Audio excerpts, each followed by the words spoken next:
조국혁신당 차규건 의원입니다. 장관님이야 기재부 간부님들 국정감사 준비하시느라 노고가 많으셨습니다. 장관님, 네. 질의 시작하겠습니다. 정부가 올해 내놓은 세법 개정안을 보면 향후 5년간 누적법으로 보면 모든 세목이 감세 일변도인데 세수가 늘어나는 세목이 있습니다. 바로 부가가치세입니다. 향후 5년간 1조 7,221억 원이 늘어납니다. 그중에 80%를 차지하는 1조 3,718억 원이 신용카드 부가가치세 세액 공제율을 낮춰서 얻게 되는 세수입니다. 해당 그 세액 공제는 연 매출 10억 원 이하 개인 사업자 신용카드 등 매출액의 1.3%를 부가세에서 공제하는 제도입니다. 알고 계시죠? 네.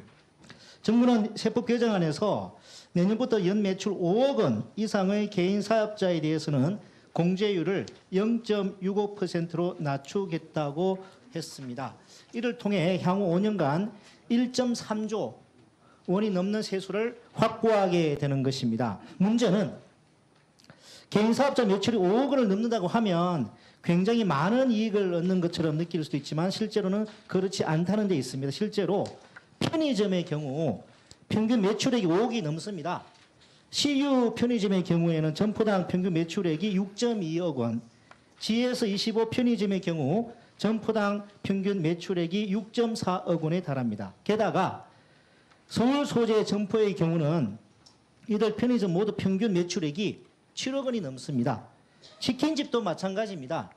교촌치킨 평균 매출액 6.9억 원이고요. BHC 평균 매출액 5.4억 원입니다. 장관님, 편의점이나 치킨집 사장님들이 그 연 매출 5억 원 올리면 손에 쥐는 돈, 즉 순수입 얼마나 될 것 같습니까? 네. 그뭐 네, 업체마다 네. 다를 것 같습니다만. 네. 연 매출 5억 원 올릴 때 손에 쥐는 돈 한 달에 210만 원입니다. 불과 210만 원. 실제로 저희 의원실에서 직접 CU 가맹점주 협의회 회장님을 통해 알아보니까 최근에도 하루 매출이 150만 원은 나와야 적자를 보지 않는다고 합니다. 하루 150만 원이면 연 매출 5억이 넘습니다. 그런데 신용카드 세액 공제율을 반토막 내면 매출 5억 원이 나오는 점포에 연간 세금이 325만 원 늘어나는 셈입니다. 325만 원입니다. 세수가 부족하다고 한 달에 200만 원 벌어가는 편의점과 치킨집 사장님들한테 정시하는 게 맞는지 의문이고요. 재벌은 수조 원씩 세금 깎아주면서 서민한테는 몇백만 원 되는 세금을 탈탈 털어가는 것은 아까 장관님 인사 말씀 중에 정책 방향 관련해서 민생경제 안정에 최우선적으로 노력하겠다고 하신 말씀과도 정면으로 배치되는 게 아닌가 싶습니다. 자, 최근에 제가 이 관련해서 보도자료를 배포를 했는데요. 기재부에서 뭐라고 답변을 했냐 하니까 이 개정하는 이유가 신용카드 활성화라는 제도의 도입 목적 달성했기 때문이다. 그리고 영세 소상공인에 영향이 없다. 기재부 관계자 왈, 연 매출 5억 원이면 전체 개인 사업자 중 상위 4.3%에 속하므로 서민 정세 논란을 피할 수 있다고 답변한 걸로 언론에 보도가 되었습니다. 장관님, 그 전국에 편의점과 치킨집 전국에 8만 4천여 개가 있습니다. 이들 가족들까지 다 고려하면 정세에 영향을 받는 사람은 20만 명이 넘다고 볼 수가 있습니다. 이 8만 개 되는 편의점과 치킨 사장님들, 우리나라 소득 상위 4.3%에 해당하는 사람들을 볼 수 없는 거 아니겠습니까? 자, 원래 그런데 이 부가세 세액 공제 낮추는 거 작년에 발표하셨죠? 네. 언제부터 이 공제율 1%로 내려가고 공제 한도 500만 원 낮추는 걸로 돼 있었습니까? 작년 그 세법 개정 세제 개편안 내용인데 2027년부터 이렇게 예정되어 있습니다. 2027년부터. 그런데 갑자기 올해 세제 개편안에서 원래 2027년도 낮추겠다고 되어 있었던 것이 올해 갑자기 내년부터 이렇게 공제율을 감소하겠다고 갑자기 발표를 합니다. 1년 전에는 10억 원 이하 개인 사업자를 영세 개인 사업자로 발표를 하고 올해는 이 상위 4.3%에 해당해서 지원 대상, 지원 축소해야 된다. 이렇게 말하는 거 이거 정말 모순되는 거 아닌가요? 상속세는 집 한 채만 있어도 세금 지방채무에서 내는 세금 인쇄되었으니까 수억 원씩 깎아주자고 하고 편의점 치킨집 사장님들은 지난해에는 영세 사업자였다가 올해는 갑자기 정세를 해도 되는 부자들로 둔가시켜서 과시하는 거 이거 맞는 것입니까? 네, 장관님. 외국자 회사 수입 배당금 입금 불산입 제도 관련해서 질의를 드리겠습니다. 이건 세제에 관련되는 부분이긴 한데 이 재정의 지속 가능성과 관련이 있고 또 내수 경제, 고용 창출, 일자리, 재투자와 관련되어 있기 때문에 부득이 오늘 또 이렇게 질의를 드림을 양해를 부탁드립니다. 저는 올해와 지난해 법인세 실적이 아주 좋지 않은데요. 10대 기업의 2023년 법인세 신고 실적을 보면 과세 표준이 45조 2063억 원으로 22년에 70조 1236억 원에 비해 36% 줄었습니다. 물론 이렇게 된 데는 기업 실적이 좋지 않았던 영향이 뭐 있습니다. 그런데 공제 감면 세액의 감소폭은 그렇게 크지 않았습니다. 2022년 5조 2587억 원에서 2023년 4조 1007조 원으로 22% 줄었습니다. 실적 악화로 인해 그 과표가 크게 줄었는데도 상위 극소수 대기업에 대한 공제 감면 제도 혜택이 그만큼 많았다는 의미입니다. 그 결과 상위 10대 기업의 총 부담세액은 22년 12.2조 원에서 2023년 7.1조 원으로 41.4%가량 줄었습니다.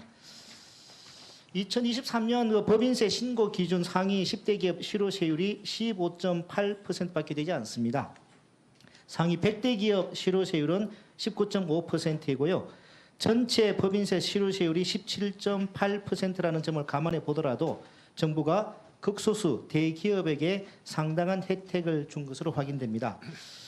우리나라의 전체 100만 개 법인세 신고 법인 중 단 10개 기업이 전체 법인세 총 부담세액의 10% 내외를 차지하고 있는데요. 그만큼 경제력 집중이 심한 나라입니다. 따라서 국소수 재기업에 혜택이 집중되는 공제 감면이나 비과세 제도를 신설하는 것에 대해서 매우 신중한 접근이 필요하다고 보는데요. 이 윤석열 정부가 진짜 소수 대기업에 혜택을 준 것은 공제 감면보다도 외국 자회사 수입 배당금 입금 불산입 제도가 아닌가 싶습니다. 올해 법인세 신고한 수입 금액 상위 10대 기업의 외국 자회사 수입 배당금 입금 불산입액이 무려 30조 원에 이릅니다. 부총리님, 네. 입금 불산입 제도 지난해부터 시행된 것이죠. 네네. 제도가 시행되자마자 주요 대기업들은 배당금 수입을 늘렸는데요. 삼성전자 지난해 배당금 수입이 29.4조, 전년 대비 8.3배 늘어났고 현대자동차 3.5조 원, 2.3배 늘어났고요. LG전자 배당금 수입 7,224억 원에서 1조 7,596억 원으로 2.4배 늘었습니다. 소위 재벌 대기업들이 입금 불산입 제도가 시행되자마자 해외 자회사에 유보했던 자금 수조 원을 국내에 들여온 것입니다. 물론 이렇게 해외에서 들어온 자금이 투자와 고용을 늘리는 데 사용된다면 긍정적인 효과가 있겠죠.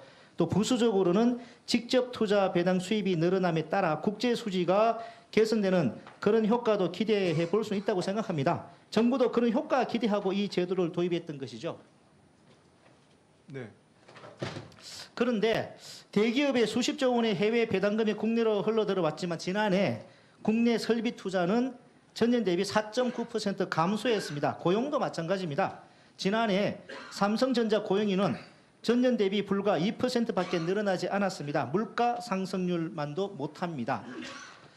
직전 연도의 고용인원이 6%가 늘어났다는 점을 감안하면 오히려 증가율은 줄어든 셈입니다. 이러한 결과는 제도 도입 당시 기대했던 결과에는 완전히 역행하는 것이 아닐 수 없습니다. 세금을 깎아주면 투자가 늘고 고용이 늘어난다는 논리가 바로 낙수의 효과인데요. 새로운 제도로 수십조 원의 해외 수익이 국내로 들어왔고 그 과정에서 극소수의 대기업들은 많은 세금을 아꼈습니다. 그렇지 않아도 세수 부족이 심각해서 한푼이 아쉬운 때에 말입니다. 근데 그 자금이 투자와 고용으로 이어지는 효과를 보여줬으면 되는데 적어도 지난해에는 그 효과는 없었습니다. 올해는 어떠냐? 올해 상반기 삼성전자 시설 투자 23.4조 원 했는데요. 지난해 상반기 25.3조 원보다 오히려 줄었습니다. 자, 반대로 웃음 짓는 곳이 있습니다. 삼성전자가 현재 반도체 공장을 짓고 있는 미국 테일러라는 도시가 있습니다. 테일러시 지금 황금 시대라고 합니다. 테일러 프레스, City Ready for New Golden Age. 테일러시 소재 언론사인 테일러 프레스에 따르면 지난해 삼성전자는 테일러 공장 건설에 117억 달러, 15.7조 원을 지원했고 1만 8천 개 일자리를 창출했다고 합니다. 테일러시 지난해 판매세가 226% 증가하기도 했습니다. 자, 우리나라 대기업의 해외 직접 투자 규모 지난해 402억 달러, 10년 사이에 두 배가 늘었는데요. 지난해 우리나라 대기업이 투자한 국가 중에 미국과 캐나다 다음으로 많은 자금을 투자한 곳이 케이만 군도입니다. 미국, 캐나다 모두 재구세율 우리나라보다 낮고 케이만 군도 법인세 없는 거 알고 계시죠, 장관님? 네. 자, 그런데 지난해처럼 막대한 해외 수익이 투자나 고용으로 연결되지 않는 상황이 이렇게 지속된다면 결과적으로 국내 산업 기반이 약화되는 결과로 이어질 수도 있다고 보는데 장관님 생각 어떠십니까?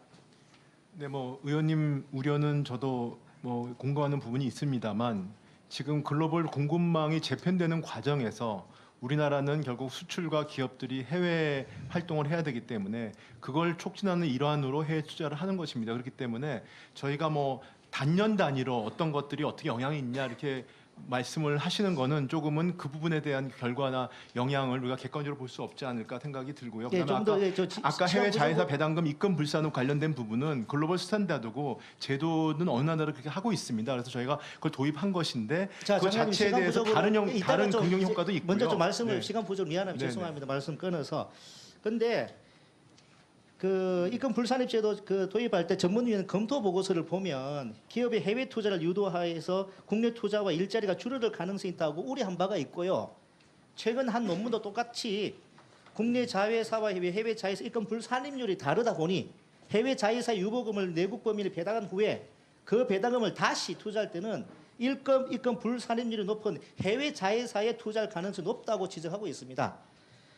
우리가 제도 도입 초기 단계이기 때문에 그 효과를 가늠하기 어렵지만 우리가 이런 상황이 오는 것을 막아야 되지 않겠습니까? 네, 그렇습니다. 그런데 뭐 예를 들어서 어떤 특정 기업을 하긴 하지만 그 어떤 대기업 같은 경우에는 이 부분 때문에 해외 법인 배당을 통해 가지고 미래차 투자 계획도 세웠습니다. 그러니까 그런 것들은 전체적으로 보셔야 되지 않을까. 뭐 그 의원님께서 우려하시는 부분에 대한 것도 저희도 같이 유념을 하겠습니다.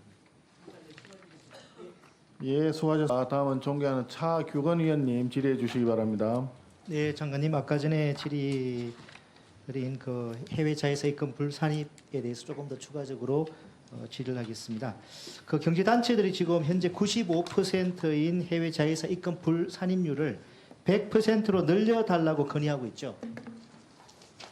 네, 그 입금 불산입률을 95%로 한 것은 모 회사가 자회사로 출자할 때 발생하는 이자 등의 비용이 이미 손금으로 계산되었기 때문에 이중 혜택을 방지하기 위한 거 맞죠?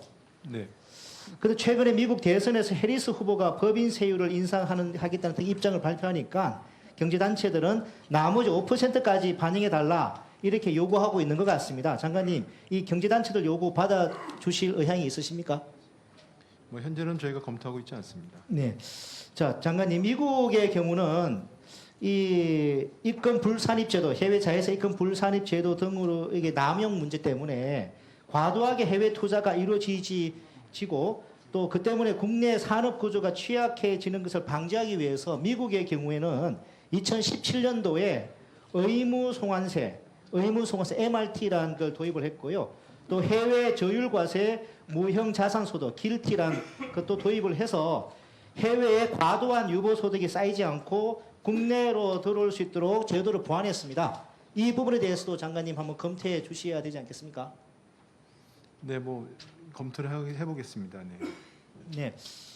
그리고 장관님 아까 전에 우리 그 존경하는 신영재 의원님께서 채권 원전 관련 질의를 하셨는데 관련해서 채권 원전이 이제 두코바니 5호가 있고 두코바니 6호가 있고 그 다음에 테멜린 3, 4호 이렇게 있는데 두코바니 5호 같은 경우는 체코 정부가 우리 금융 지원 없이 자체적으로 건설하게 또 한 것이지 않습니까? 네. 그런데 우리 정부가 여신의향서 발행을 해준 것은 두코바니 5호가 아니라 그 이후에 지금 두코바니 6호 그리고 테멜린 3, 4호 이 부분에 대해서 이 여신 의향서를 올 4월 달에 발급을 해준 것이죠.